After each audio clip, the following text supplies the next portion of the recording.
दाता साहब फरमाते पुरानी उम्मतें क़यामत के दिन जब नबी पाक की उम्मत का एहसास देखेंगी तो कहेंगी या अल्लाह इनके को रंग गोरे हैं, क्यों इनको इतनी शाने, और हमने इतने इतने 100 साल इबादत की, हमारा वही मकाम।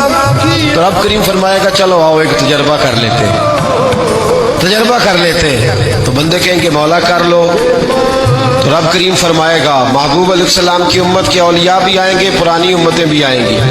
तो रब करीम फरमाएगा पुरानी उम्मतों से कि ये दोज़ख चल रहा है, इसमें छलांगे लगा दो, चलो लगाओ छलांगे।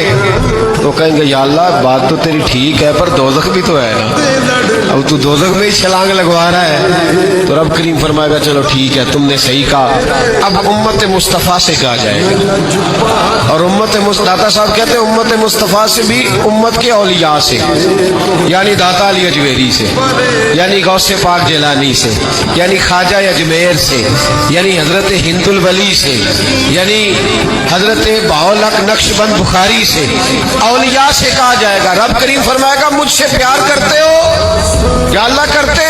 फरमाया चलो मेरी खातिर दोज़ख में छलांगे लगा दो, आग जल रही है लगाओ छलांगे। जब वो लोग छलांग लगा के अंदर जाएंगे ना, तो जिस तरह हजरत इब्राहिम गए तो आग में थे, पर अंदर गए थे तो गुलजार बनी हुई थी।